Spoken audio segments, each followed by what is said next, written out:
सार बात पकड़नी है। ये जीवन कुछ दिन का है, यहां ज्यादा दिन टिकोगे नहीं। जैसे मेहमान आता है उसको जाना ही पड़ता है। भूलो मत, भजलो श्री भगवान, जगत में कुछ दिन के मेहमान। अंतिम परिणाम पर किसी की दृष्टि नहीं है। जहां देखो बस हमको ये मिल जाए, ये भोग लूं, ये देख लूं, ये सुन लूं, ऐसा बन जाऊं। कितने दिन के लिए बन जाओगे? कहीं कुछ भी तुम्हें मांगने की जरूरत नहीं, किसी के आगे हाथ पसारने की जरूरत नहीं कि आशीर्वाद दे दीजिए, हमारी प्रार्थना मान लीजिए। यदि आप नाम जापक हैं तो दूसरों को सुख देने की सामर्थ्य रखने वाले हैं। आप भगवान के अंश हैं। आप कोई साधारण नहीं, आप अपने स्वरूप को पहचानिए। ये भटकना छोड़िए। नाम जप में रुचि नहीं, सतमार्ग सत्क्रियाएं ये रुचि नहीं, तो कहीं भी भाग के चले जाओ, दुखी मिलेगा, अशांति मिलेगी, चिंता मिलेगी। ऐसे महापुरुषों का संग नहीं, वृंदावन का आश्रय वास नहीं, और प्रिया प्रीतम की उपासना नहीं, तो तुम्हारा जीवन धिक्कार। किस काम का जीवन? ये बच्चे पैदा करना, सोना, खाना, पीना, रहना, जीना, ये तो सुअर कुत्ता भी कर रहे हैं। अगर नाम जप नहीं चल रहा तो समेट लो जितनी सुख सुविधाएं। अंतिम समय हमारी बात याद करना, कुछ तुम्हारे हाथ नहीं लगेगा। अब भी देख लो, कोई 20 का है, कोई 50 का, कोई 40 का, 30 का। इतना समय व्यतीत हो गया, क्या है तुम्हारे पास जो यहां से ले चलोगे? धिक्कार है, व्यर्थ है उसका जीवन जिसके हृदय में श्री राधा नाम नहीं है, राधा चरणारविंद की प्रीति नहीं है, जिसके हृदय में राधा के प्राणनाथ प्रिय श्री लालजू के नाम में प्रीति नहीं, लालजू के चरणों में प्रीति नहीं, जिसके हृदय में जहां प्रियालाल खेल रहे हैं ऐसे वृंदावन से प्रीति नहीं, जिनके हृदय में वृंदावन प्रियालाल प्रकाशित हो रहे हैं ऐसे प्रेमी जनों से प्रीति नहीं, तो धिक्कार है जीवन को। चार बातें, न राधा, न राधा प्रियो, नापि वृंदावनम, नैव वृंदानि तत्प्रेम भाजाम। जो प्रेम पात्र बने हुए हैं, जिनके हृदय में वृंदावन सहित संपूर्ण सखियां और प्रिया प्रीतम खेल रहे हैं, ऐसे प्रेमी जनों का यदि संग नहीं मिला तो धिक्कार तुम्हारे जीवन को। देखो, सार बात पकड़नी है। ये जीवन कुछ दिन का है, यहां ज्यादा दिन टिकोगे नहीं। जैसे मेहमान आता है उसको जाना ही पड़ता है। भूलो मत, भजलो श्री भगवान, जगत में कुछ दिन के मेहमान। यहां कुछ दिन के लिए आए हो। काल तुम्हारी एक एक सेकंड, एक एक मिनट, एक एक घड़ी प्रतीक्षा कर रहा है। पूरा होने दो, विध्वंस कर देगा, मार देगा। जैसे शिकारी के निशाने पर शिकार हो, ऐसे हम हर समय काल के निशाने पे हैं। मृत्यु रूपी बाण संधान किए हुए वो हर क्षण हमारा केवल इंतजार कर रहा है समय का। सच्ची मानना, वो ये नहीं देखेगा कि तुम गर्भस्थ हो, शिशु हो, बालक हो, जवान हो, बूढ़े हो, स्त्री हो, पुरुष हो। 84 लाख योनियां उसका शिकार हैं। प्रधान मानव योनि ये केवल मुक्त होने के लिए मिली है। अंतिम परिणाम पर किसी की दृष्टि नहीं है। जहां देखो बस हमको ये मिल जाए, ये भोग लूं, ये देख लूं, ये सुन लूं, ऐसा बन जाऊं। कितने दिन के लिए बन जाओगे? सब कुछ बिगड़ जाएगा। यदि तुम्हारे हृदय में श्री लाडली जू का नाम नहीं, लालजू के चरणों की प्रीति नहीं, लाडली लाल के प्रिय धाम महामहिम सर्व पापनाशक सर्व सुखदायिनी वृंदावन की भूमि से प्रीति नहीं, वृंदावन प्रिया प्रीतम के अनुराग में डूबे हुए ऐसे प्रेमी महात्माओं का संग नहीं, तो तुम्हारा जीवन व्यर्थ है। धिक्कार है तुम्हारे जीवन को कि इतना दिव्य मानव देह मिला जिसे दुर्लभो कहा गया। ऐसे दुर्लभ मनुष्य देह से तुम क्या करते रहे? मैथुन धर्म से युक्त होना, आहार विविध प्रकार के पाकर प्राणों का पोषण करना और मनमानी आचरण करके खूब धन आदि कमाना, खूब अच्छा मकान गाड़ी व्यवस्था सब कर लेना, इसमें जो आपका समय गया तो सार बात तो कमाई नहीं, प्रभु का नाम। तो जब शरीर छूटेगा तो सब छूट जाएगा। तो आपका 50 वर्ष 100 वर्ष जो मनुष्य देह मिला उसमें क्या आपके हाथ लगा? ये विचार नहीं आता माया के कारण। बार बार माया विस्मृति के गर्त में डालकर बस भोगों में समय नष्ट करती है। धन्य है उनका जीवन जो किशोरी किशोरजू की उपासना, धाम की उपासना, भगवत प्रेमी महात्माओं के संग से नाम जप करना, प्रार्थना मान लीजिए। पछताना पड़ेगा यदि नहीं माने। एक एक क्षण नाम जप करते रहो, तुम्हें महासुखी कर देगा। खूब शोधी हुई बात कह रहे हैं। जो नाम से विमुख है, भगवत चरणारविंद का आश्रय नहीं लिए, तो कोरा पाखंड, आडंबर, नाटक देखने को मिलता है। सत्य अध्यात्म एक बिंदु भी नहीं है। ये निंदा स्तुति का विषय नहीं है, ये सत्य वस्तु का विषय है। जिनके श्वास में नाम नहीं चल रहा, जिनके हृदय में सच्चिदानंद भगवान का आश्रय नहीं, तो हर चेष्टा उनकी पाखंड हो जाती है। भगवत ऋषि जी कह रहे हैं, बिन विवेक वैराग्य भक्ति बिन सत्य नए को मानो, भगवत विमुख कपट चतुराई सो पाखंड जानो। ऐसा पाखंड फल फूल रहा है कि लौकिक बुद्धि रखने वाले बस यही समझते हैं कि यही सार बात है। नहीं, कर लो, कर लो। तुम्हें 50-100 वर्ष मिले, पाखंड कर लो, दंभ कर लो, नाटक कर लो, जो चाहो एकत्रित कर लो। दुनिया का एक कबाड़ है। जब छूटने का समय आएगा तब तुम्हें पता चलेगा। मन पछताई है, अवसर भी दे। समय था तो प्रायश्चित नहीं किया अपने पाखंड का, दंभ का, पाप का। कल चर्चा हुई थी, दो नहीं रख के यहां से जाना चाहिए, एक ऋण और दूसरा पाप। नहीं तो तुम्हारे को आना पड़ेगा, दुर्गति हो जाएगी। किसी का एक पैसे का, एक वस्तु का उधार ऋण नहीं होना चाहिए जीवन में। और कोई भी पाप अब हमको साथ लेके नहीं जाना।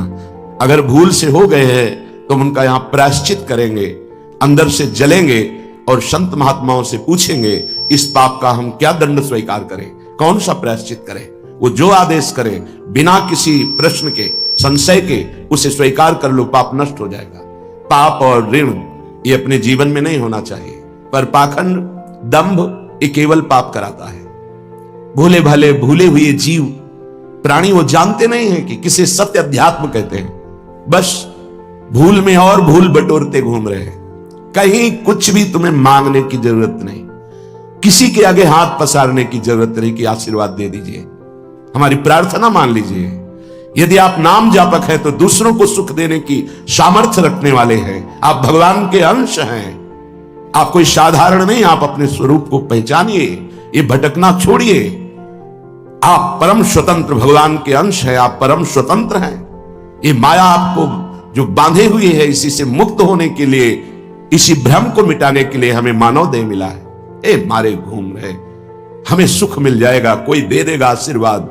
अरे आशीर्वाद भगवान ने दे दिया तुम्हें, तुम भगवान के अंश हो, तुम्हें मानव दे दिया, तुम्हें बुद्धि दे दी, विवेक दे दिया। इससे तुम सुखी नहीं हो पा रहे तो किसी के आशीर्वाद से क्या सुखी हो जाओगे। आशीर्वाद भी वही लागू होता है जो सत्कर्मी होता है, जो पाप नाशक अनुष्ठान किए हुए उसी के ऊपर आशीर्वाद जाता है।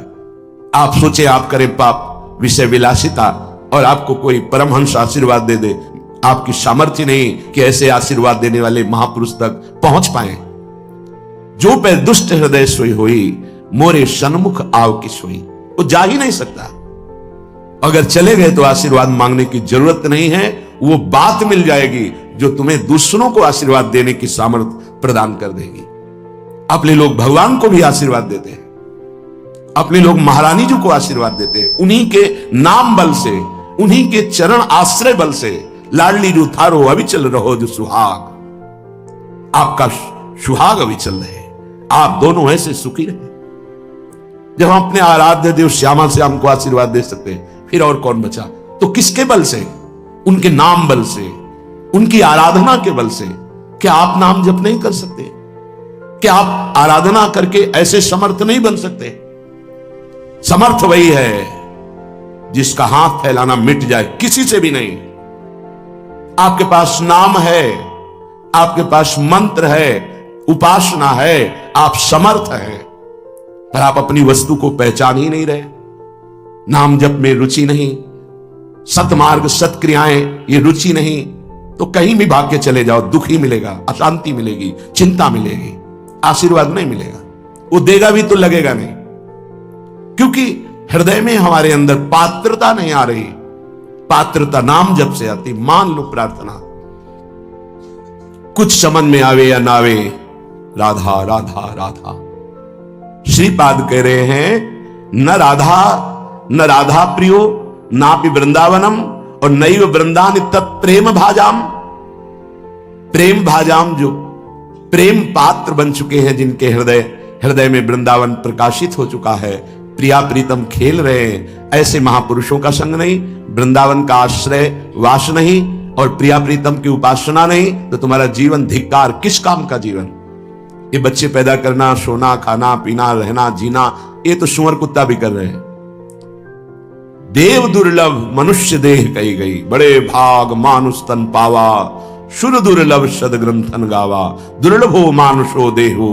बड़ी महिमा किस बात की? भगवत प्राप्ति की, जीवन मुक्त होने के लिए, भजन रूपी धन कमाने के लिए। यदि भजन नहीं, ज्ञान नहीं, भक्ति नहीं, वैराग्य नहीं, तो फिर पशु से बढ़कर के तुम नहीं हुए, पशु से नीचे ही हुए। क्योंकि पशु तो अपने कर्मों का भोग भोग कर ऊपर उठ रहे हैं, तुम सबसे ऊपर आकर अब ऐसे कर्म कर रहे हो कि नीचे योनियों को जाओगे। श्रीपाद कह रहे हैं,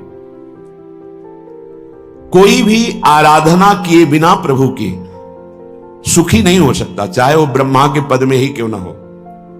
सच्ची मानना, अगर सुख का अनुभव होगा तो भगवत आराधना से। ये बैठ जाए दिमाग में, भोगों में सुख नहीं है। अनंत ब्रह्मांडों में जितने भोग हैं सब माया के द्वारा रचित हैं। अगर वो सुखद भोग लग सकता है तो प्रभु को अर्पित करने के बाद, प्रभु से जुड़ने के बाद, प्रभु की दृष्टि पड़ने के बाद, जैसे ऐसे हम पाते हैं तो अन्न है, लेकिन जब प्रभु को अर्पित करते हैं तो वो प्रसाद हो जाता है, और प्रसाद पाप का नाश करके हृदय में प्रसन्नता प्रकट करता है। प्रसन्नता ही भगवत आनंद की तरफ आगे बढ़ाती है। समझ में नहीं आ रहा, हम बार बार भटक रहे हैं इन्हीं भोग, इन्हीं सुविधाओं को सुख मान। अगर नाम जप नहीं चल रहा तो समेट लो जितनी सुख सुविधाएं, अंतिम समय हमारी बात याद करना, कुछ तुम्हारे हाथ नहीं लगेगा। अब भी देख लो, कोई 20 का है, कोई 50 का, कोई 40 का, 30 का, इतना समय व्यतीत हो गया। क्या है तुम्हारे पास जो यहां से ले चलोगे? और कौन सी अनुभूति है जिसमें तुम तृप्ति का अनुभव कर रहे हो कि मुझे ये मिला, मैं तृप्त हो गया? कुछ नहीं, जीरो पे जीरो हो। वही वासना, वही मांग, वही चिंता, वही शोक, वही भय, वही कामना। देखो ना, अंदर देखो, संतोष, शांति, निर्भयता, निश्चिंतता, निशोकता, परमानंद एक भी है नहीं, वो बिना भगवत आराधना के नहीं। श्रीपाद कह रहे हैं, हिरण मम राधा नागर चरण मरणे पिनैव विस्मरतु तनुरपि न विपत् कोटिषु जीवन वृंदावनम क्षणम त्यजतु। ये बहुत सुंदर बात मांग रहे हैं। जब मेरे मरने का समय आवे तो हे राधा नागर अर्थात प्रिया प्रीतम, जीवन आपको समर्पित है, तो अंतिम श्वास में आप चूक मत करना। यदि जीते जी मैं आपके योग्य नहीं हुआ, आपने दर्शन नहीं दिए, आप नहीं मिले, चलेगा। क्यों? क्योंकि नाम आपका है ना, नाम के सहारे जी लेंगे हम आपकी लीला गुण गायन करके जी लेंगे, आपके प्रेमी जनों के संग से, आपके चरणारविंद के अनुराग रंग में हम जी लेंगे। पर अंतिम समय आप, बहुत सुंदर बात भक्तों ने मांगा भी है,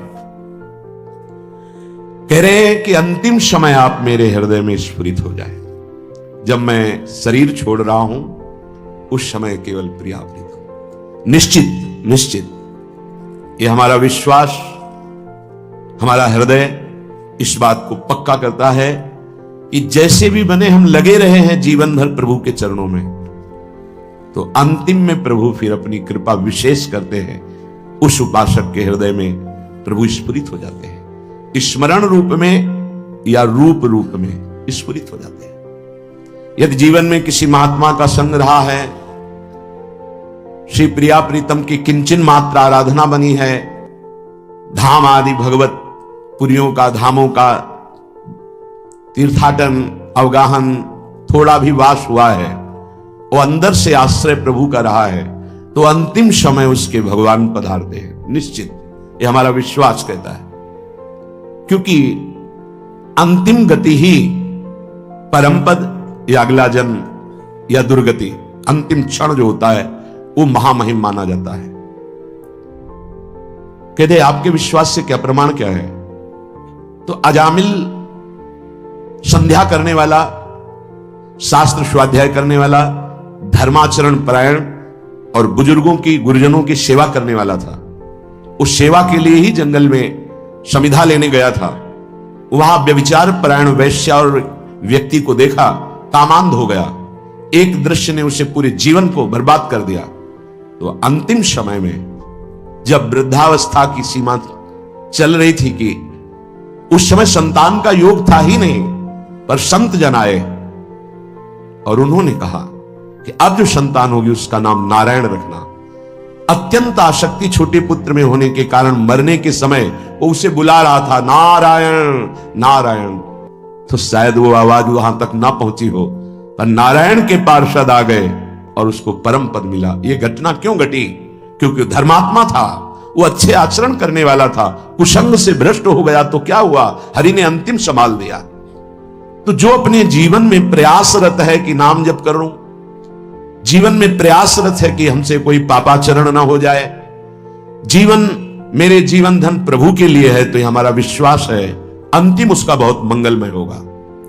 जो जीवन में मनमानी आचरण करता है, पापाचरण करता है, ढेर सारी वैभव समेट लिया, और मरोगे तो कुछ साथ नहीं जाएगा। वो अंतिम समय जो तुम्हारी दुर्गति होनी वही तुम्हारे दिमाग में आ जाएगा और तुम उसी को प्राप्त होगे।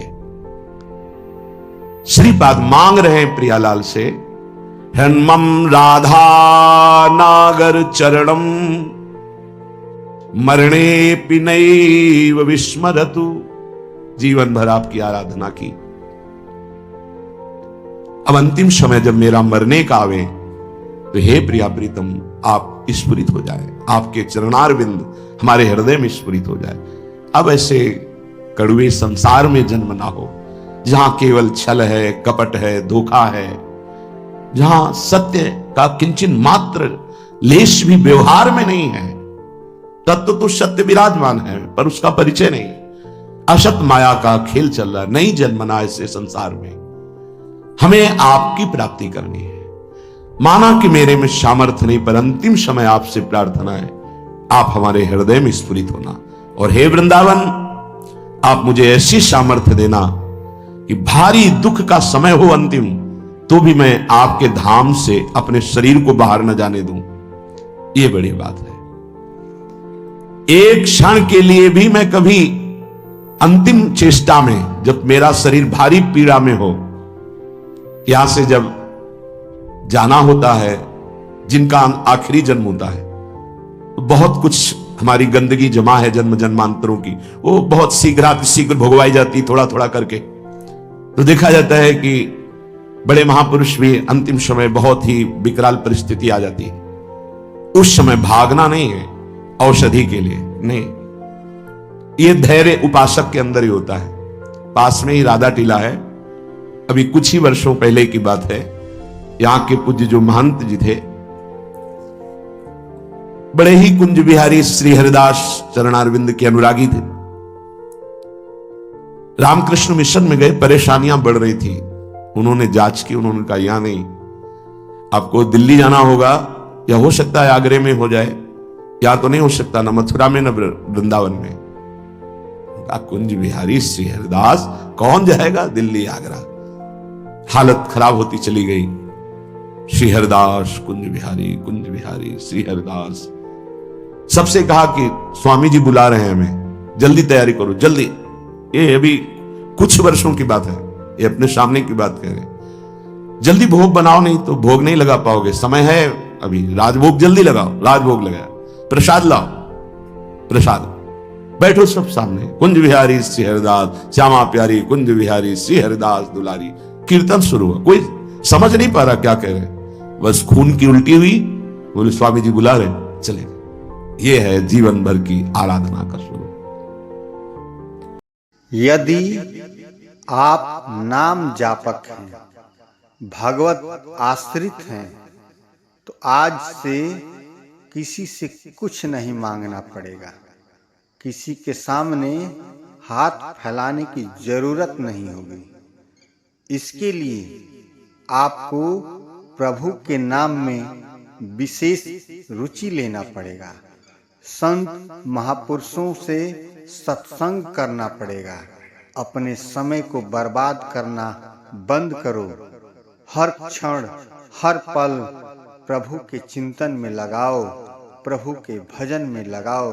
फिर देखना चमत्कार होगा और दूसरों से मांगने की जगह तुम खुद दाता बन जाओगे। जय श्री राधे कृष्ण।